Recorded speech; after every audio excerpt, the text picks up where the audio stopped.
Oi! Hoje é a resenha do conto Engolir o Amor, escrito por Jarid Arraes, aqui da coletânea Partes de um Corpo, dentro do nosso projeto Contos do Meio-Dia, edição 2022. Colocava fogo em 2 velas quando manhã chegou dizendo: "Eu vou morrer." O fósforo aceso demorou entre meus dedos e, quase no fim, me fez sair do choque assim que o fogo queimou minha pele. Assim começa Engolir o Amor, escrito por Jarid Arraes, que conta a história de 2 mulheres, mãe e filha. A filha é a Cícera Beatriz, mais conhecida, na intimidade do lar como Cissa. O nome da mãe não ficamos sabendo. Mas é importante a relação das duas e essa notícia aqui não muito boa, que mãe e Cissa entrega, na verdade, um exame. Ela foi a uma clínica particular dar uma olhada numa dor que ela sentia ali na altura do estômago e o resultado não foi bom. Ela está desenganada pelo médico. A partir daí, a relação entre as duas, digamos que continua um certo conflito que há desde que Cissa nasceu. E referente à mãe da mãe, sim, a avó de Cissa. Pois é, a avó muito beata, de padim cisso, Aliás, por causa disso que ela se chama Cissa, Ela sempre foi muito religiosa, mas a filha não puxou. Pois é, mas quem seguiu da família essa tradição religiosa? Justamente a neta Cissa, a protagonista aqui, então, dessa história. E exatamente este é o ponto, a relação da religiosidade que existe ali dentro daquela família. E naquelas, quando tem um ente doente, muitos se prendem na reza, numa tentativa de salvação. Mas a pergunta que vale é, isso realmente dá certo ou não? Não sei, mas de qualquer forma não vou dar nenhum outro detalhe, porque senão estraga a experiência de quem ainda pretende ler esse conto. Minha avaliação do texto. Bom, com certeza temos uma diferença em relação aos textos anteriores aqui dentro da coletânea. Pela primeira vez, temos uma história completamente séria, sem nenhum pingo de graça. Eu não me lembro realmente nenhum ponto onde se pudesse considerar que talvez a intenção do autor era fazer a gente rir. De fato, acho que não existe esta questão por aqui, talvez sem querer, de uma maneira intencional, porque na verdade a gente tem uma questão aqui para a protagonista de uma certa obsessão. Ela muito religiosa, por culpa dos aprendizados que ela recebeu da sua avó, a insistência que ela tem justamente no trato, na sua devoção para com o Padre Cisso, e também na promessa que ela faz, na tentativa de arranjar uma cura para a mãe. Basicamente a gente pode considerar que até num certo momento, pelo menos no comecinho do texto, quando a gente não entende exatamente a pegada absoluta dessa narrativa, a gente pode até considerar uma certa, por causa do exagero, uma certa graça. Não exatamente que seja engraçado, mas a gente pode considerar. Mas depois que a gente percebe que não, a batida até o final do texto vai ser essa.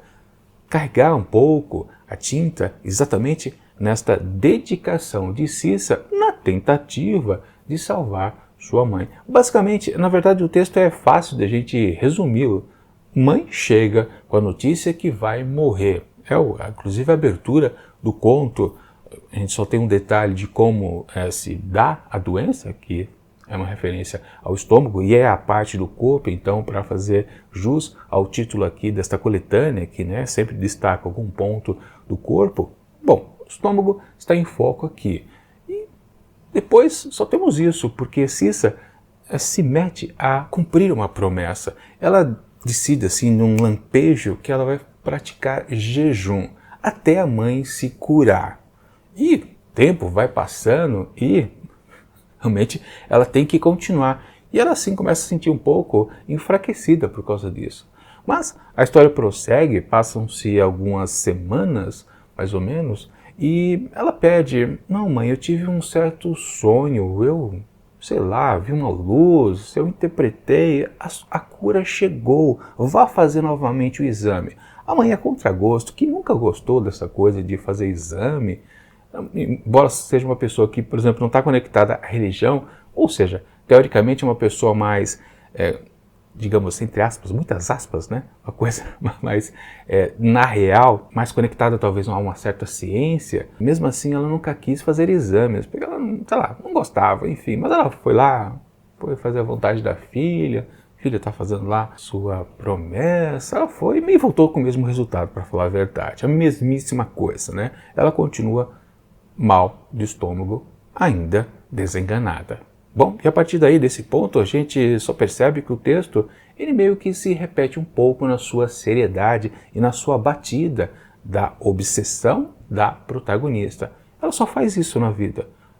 Jejua e tem a esperança que a mãe possa se curar. Da mesma forma, depois passam-se mais tempo, ela começa até a definhar, inclusive tem mais um sonho, mais uma certa premonição, achando que a mãe possa, talvez alcançado a cura, a mãe vai fazer de novo o exame e nada, dá na mesma coisa. A mãe só fica cada vez mais irritada com a filha, porque no fundo a filha se prende a isso, aquela promessa, aquele jejum obsessivo e que vai se definhando e basicamente a relação entre as duas vai se acabando. Tudo por conta, principalmente, que ela tem uma certa irritação, a mãe, em relação à filha, exatamente dessa coisa que ela herdou da avó, né? Essa questão da religiosidade, né? De achar que ali há esperança para tudo. Bom, e daí a gente pode fazer uma certa análise, então, do texto do Arraes, né? Sim, o tempo todo ele carrega bastante na tinta, porque é um texto um pouco alongado e é repetitivo. Por 3 vezes a mãe vai fazer o exame e sempre volta da mesma maneira, cada vez, quer dizer, não volta pior do que estava. Desenganada ela já estava desde a primeira oportunidade. O que acontece de evolução é o definhamento da filha de Cissa, que vai ficando cada vez mais fraca, porque ela já estava virando uma pele e osso, né, de tanto que ela mantém o jejum. Na verdade, ela só vai intensificando mais ainda. No começo ela apenas tomava um caldinho, depois passou para biscoito, bolacha, água, enfim. Cada vez mais ela vai se enfiando nessa salvação que ela coloca para a mãe e que ela nem percebe que está se prejudicando.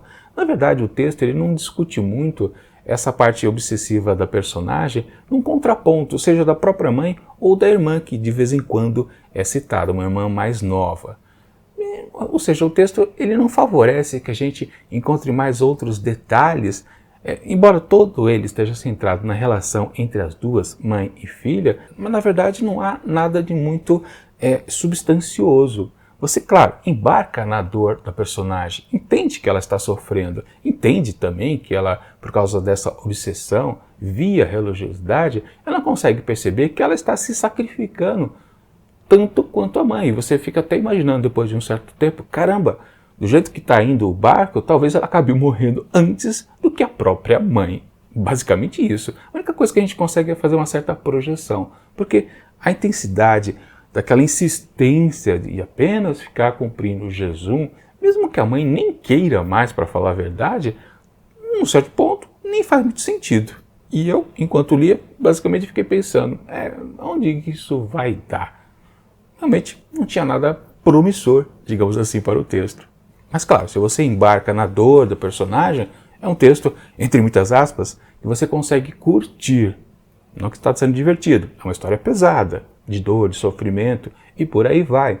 Mas, se você gostou da pegada, você vai se divertindo com o texto. Se você não curtiu desde a largada, realmente você não vai ter nenhuma outra novidade, porque algo que apenas se intensifica é a teimosia da Cissa.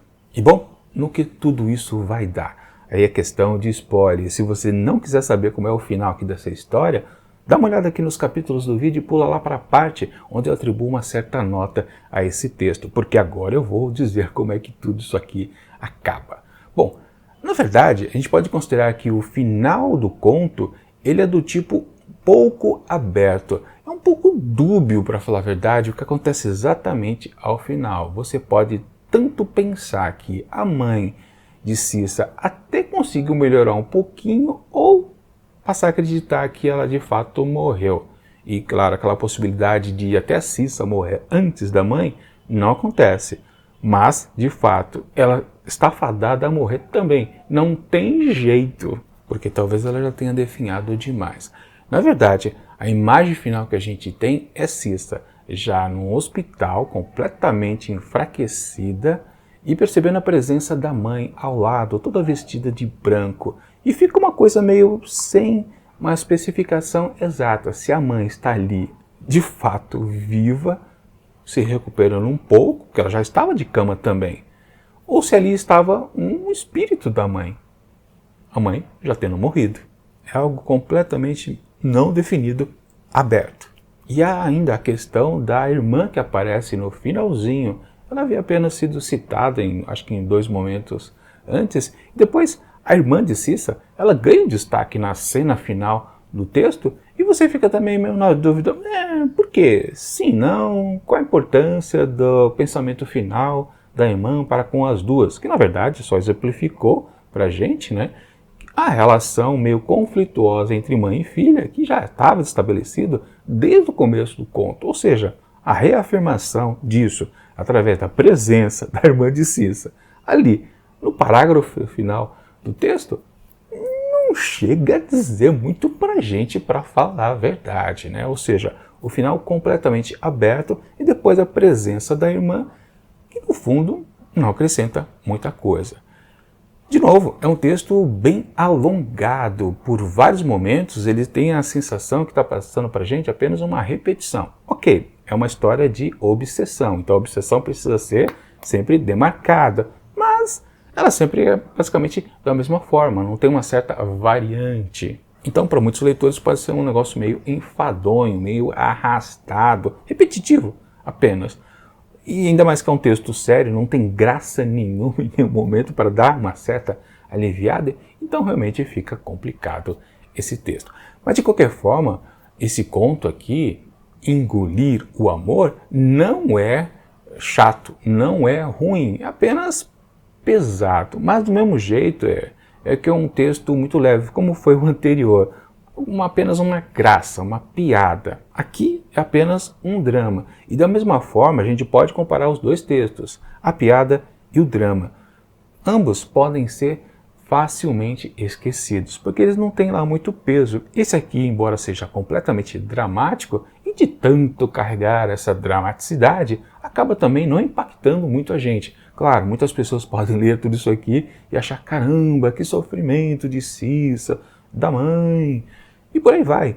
Mas no fundo, se você for um pouquinho mais frio, você vai apenas não se conectar a esse drama e ficar apenas remoendo a repetição o tempo todo do jejum da protagonista. Isso pode cansar bastante, realmente. Mas, de qualquer forma, não é um texto ruim. Dá para se envolver, sim, neste peso todo. E é por causa disso que eu digo que não é uma viagem perdida. Portanto, para Engolir o Amor, de Jarid Arras, eu atribuo 3,5 asteriscos. E acho que está de bom tamanho. Bom, vamos ver como é que fica o próximo conto que a gente vai ver quarta-feira, que será, deixa eu dar uma olhada aqui, no sumário. Teremos O Dedão de Carolina, escrito por Tati Bernardi. Ok, O Dedão de Carolina, será que é algo mais engraçado? Sugere que é algo engraçado, né? Aliás, eu tinha pensado que esse texto aqui seria algo de casais, romance, mas não, né? É uma relação mãe e filha. Coisa completamente diferente, o que às vezes o nome do conto pode sugerir, né? Enfim, enquanto o próximo vídeo não chega, eu deixo aqui do lado dicas de outras resenhas que já aconteceram aqui dentro do projeto Contos do Meio Dia, edição 2022. E tchau!